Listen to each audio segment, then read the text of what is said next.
Wesley believed that God was working with every person, and we'll have to get to that as part of this. I think it's a good place to bring it in.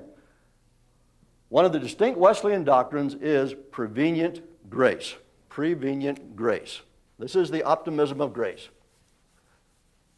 I don't know of anything, if I could encourage you to think about something which would help you understand this theology, is prevenient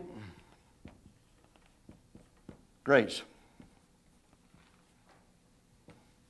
What that means is the grace which comes before salvation to every person. This is the light that lighteth the world. This is the light that lighteth every person that cometh into the world in 1 John, or in John 1 rather, in John 1. This is the light that lighteth every man that cometh into the world, and every woman. The same. In other words, and I can't tell you how much difference this makes in your understanding and preaching, prevenient grace. It means that you never meet a person who hasn't already, now follow me, been touched by God. I was going to say known, but they don't know God, many, because they're blind, but touched by God.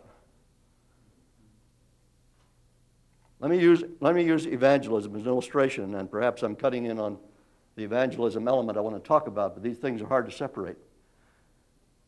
If you are coming to evangelism from a non-Wesleyan viewpoint, whatever that may be, which doesn't have prevenient grace in it, which believes that God is working with every man, that no person is without the influence of God in their lives. Nobody. And nobody ever has been. If you are an evangelist from that school, you go out and you say, well, I'm going to go out and just tell people, you got to be saved and you got to believe the gospel, or else you go to hell. Just kind of, if I may use the word, boldly and maybe brazenly. Without any concern about who that person is, where he comes from or she comes from, or what their past is, or anything else. And especially with no recognition that when you're talking to that person, God has already been talking to them all their life since they became accountable individuals. God's been talking to them through creation. They look at the sky and they see the beauties of it, and like the rest of us, they get thrilled or they get terrified by God's wonder in the storms. That's all the Bible says, God speaking to us through creation. Now, you can look at creation and say, well, it's just a mess. But most people look at creation and say, well, there's something bigger than that. So creation tends, doesn't necessarily force us to, because many people look at it and don't see it that way.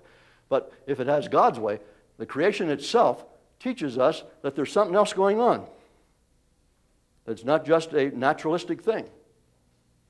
Well, that something going on is prevenient grace.